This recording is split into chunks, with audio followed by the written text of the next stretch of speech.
नमस्कार बच्चों, कैसे हैं आप सब। उम्मीद करता हूं कि आप सब अच्छे होंगे, स्वस्थ होंगे। तो चलिए शुरू करते हैं आज की वर्कशीट। और आज की वर्कशीट है क्लास 9 के साइंस की वर्कशीट संख्या 47। और आज की वर्कशीट में हम लोग अध्याय 5 की पुनरावृत्ति करेंगे और इसके बाद दिए गए प्रश्नों को हल करेंगे। तो सबसे पहले अध्याय 5 में हम लोग जो कोशिका दी गई है, कोशिका के बारे में पढ़ते हैं। कोशिका क्या है? तो कोशिका जीवन की मूलभूत क्रियात्मक एवं संरचनात्मक इकाई होती है, क्योंकि जीवों में सभी कार्य एवं संरचना कोशिका ही प्रदान करती है। मतलब कि हमारे जीव में, अगर हमारा शरीर एक मकान है तो मकान में ईंट रूपी जो संरचना है वो कोशिका है। मतलब एक एक कोशिका से मिलकर हमारा यह शरीर बना है। तो और इसकी संरचनात्मक और क्रियात्मक इकाई कोशिका है। वहीं से हमारे जीवन की शुरुआत होती है और हमारे शरीर का सबसे छोटा अंग भी वही है। जीव दो प्रकार के होते हैं। एक कोशिक जीव केवल एक कोशिका से बने, जैसे अमीबा, बैक्टीरिया, पैरामीशियम इत्यादि। और बहुकोशिक जीव जैसे पादप, जंतु, कवक। अनेक कोशिकाएं मिलकर विभिन्न कार्य करती हैं। संरचना के आधार पर कोशिकाएं दो प्रकार की होती है। मतलब बनावट के आधार पर कोशिकाएं दो प्रकार की होती है। एक प्रोकैरियोटिक कोशिका और दूसरी यूकैरियोटिक कोशिका। प्रोकैरियोटिक कोशिका इन सरल कोशिकाओं में केंद्रक झिल्ली नहीं होती है, जैसे बैक्टीरिया। और यूकैरियोटिक कोशिका इन जटिल कोशिकाओं में केंद्रक और कोशिका अंगक झिल्ली युक्त होते हैं। मतलब यह जटिल कोशिका होती है, यह बड़े जीवों में होती है, और यह छोटे जीवों में सरल कोशिका प्रोकैरियोटिक कोशिका होती है। और इसका वर्णन आपने पीछे देखा है कि किन किन अंगों, कुछ ऐसे अंग भी होते हैं जिनमें यूकैरियोटिक और प्रोकैरियोटिक कोशिकाएं पाई जाती हैं, बड़े बड़े जीवों के अंदर भी। उसके बाद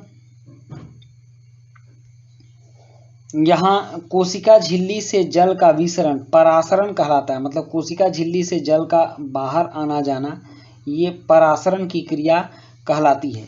विलयन की सांद्रता का कोशिका पर प्रभाव पड़ता है। मतलब विलयन का गाढ़ा या पतला होना कोशिका पर प्रभाव डालता है। जल की सांद्रता के आधार पर विलयन तीन प्रकार के होते हैं। अल्प परासरण दाबी, इस विलयन में कोशिका की अपेक्षा ज़्यादा जल होता है और कोशिका फूलने लगेगी, इसको अंतःपरासरण कहते हैं। और समपरासरण दाबी, इसमें कोशिका और विलयन में जल की सांद्रता समान रहती है और कोशिका के आकार में कोई परिवर्तन नहीं होगा। जितना जल कोशिका में होता है उतना जल विलयन में भी होगा। तो इस तरह से इसके आकार में कोई परिवर्तन नहीं होगा, मतलब कोई फूलेगा पचकेगा नहीं। उसके बाद अति परासरण दाबी, विलयन में कोशिका की अपेक्षा कम जल होने से कोशिका सिकुड़ जाती है और इसमें बही परासरण होता है। मतलब कोशिका से बाहर जल निकलता है। तो तीन तरह का हो गया, अल्प परासरण दाबी, समपरासरण दाबी और अति परासरण दाबी। उसके बाद है कि प्रत्येक कोशिका में प्लाज्मा झिल्ली, केंद्रक, कोशिका द्रव्य होता है। केंद्रक, इसे कोशिका का ब्रेन या मस्तिष्क भी कहते हैं। यह कोशिका के कार्यों को नियंत्रित और निर्देशित करता है। क्रोमैटिन पदार्थ में डीएनए के क्रियात्मक खंड को जीन कहते हैं। गुणसूत्रों में आनुवांशिक संकेत या गुण होते हैं जो माता पिता से डीएनए के रूप में अगली संतति में जाते हैं। इसके बाद है अंतःप्रद्रवी जलिका, एंटाप्लाज्मिक रेटिकुलम इसको बोलते हैं। दो तरह का होता है, खुरदरी अंतर्द्रवी जलिका और चिकनी अंतर्द्रवी जलिका। अंतर्द्रवी जलिका कोशिका द्रव के विभिन्न क्षेत्रों और केंद्रक के मध्य पदार्थों के परिवहन के लिए नालिका के रूप में कार्य करती है। RER पर राइबोसोम स्थित होते हैं। मतलब अंतःप्रद्रवी खुरदरी अंतःप्रद्रवी जलिका पर राइबोसोम होते हैं जो प्रोटीन निर्माण करते हैं। और SER चिकनी अंतःद्रवी जलिका के कई कार्यों में सहायक वसा, लिपिड पदार्थ के अणुओं के बनाने में सहायता करती है। अब कोशिका के कुछ अंग हैं, जैसे कि माइटोकॉन्ड्रिया। माइटोकॉन्ड्रिया ATP का उत्पादन कर कोशिका को ऊर्जा प्रदान करता है। माइटोकॉन्ड्रिया को कोशिका का ऊर्जा संयंत्र भी कहते हैं, इसलिए इसे कोशिका का ऊर्जा संयंत्र, बिजली घर या पावर हाउस भी कहते हैं। प्लास्टिड केवल पादप कोशिका में स्थित होता है। प्लास्टिड दो प्रकार के होते हैं, ल्यूकोप्लास्ट और क्रोमोप्लास्ट। जिस क्रोमोप्लास्ट में हरे रंग का वर्ण क्लोरोफिल होता है उसे क्लोरोप्लास्ट कहते हैं। और प्रकाश संश्लेषण क्रिया क्लोरोप्लास्ट में होती है। उसके बाद है गाल्जी उपकरण, ये लिपिड, प्रोटीन आदि जैसे पदार्थों का संचयन, रूपांतरण तथा उन्हें पैक कर कोशिका की जरूरत के अनुसार कोशिका के अंदर और बाहर भेज दिए जाते हैं।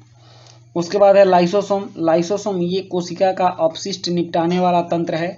कभी लाइसोसोम फट जाते हैं तो इसके पाचक एंजाइम अपनी ही कोशिका को पाचित कर देते हैं, इसलिए इसे कोशिका की आत्मघाती थैली भी कहते हैं। उसके बाद है रसधानी। पादप कोशिकाओं में रसधानियां द्रव्य संग्रहित करके कोशिका को कठोरता तथा स्फीति देती हैं। इसमें अमीनो अम्ल, प्रोटीन, शर्करा आदि का संचयन भी होता है। अब यहाँ 4 प्रश्न दिए गए हैं। कोशिका किशमिश और लाल रक्त कोशिका को अल्प परासरण दाबी विलयन में रखने पर उनमें क्या बदलाव होंगे और क्यों। दूसरा है कि प्रोकैरियोटिक एवं यूकैरियोटिक कोशिका में अंतर स्पष्ट कीजिए। तीसरा है डीएनए एवं आरएनए का पूरा नाम लिखिए।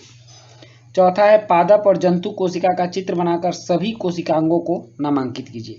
तो चलिए अब इन प्रश्नों के उत्तर लिखते हैं।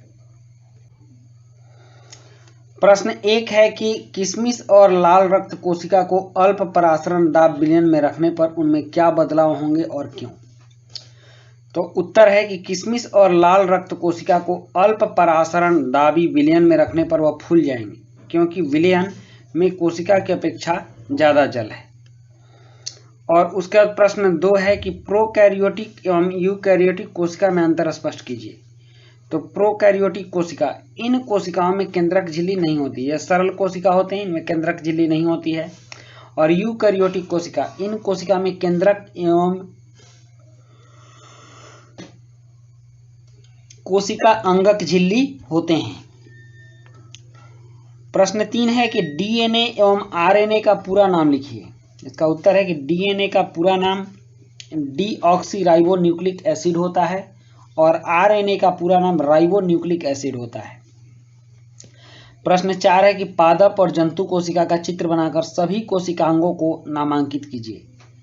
तो उत्तर यहाँ देखिए, पादप कोशिका का चित्र यहाँ दिया हुआ है, इसमें इसके सभी पार्ट लिखे गए हैं, जैसे कि खुरदरी अंतर्द्रवी जलिका, लाइसोसोम, चिकनी अंतर्द्रवी जलिका, हरित लवक, केंद्रक, गाल्जी उपकरण, केंद्रकीय झिल्ली, प्लाज्मा झिल्ली, बाह्य कोशिका भित्ति और माइटोकॉन्ड्रिया, राइबोसोम।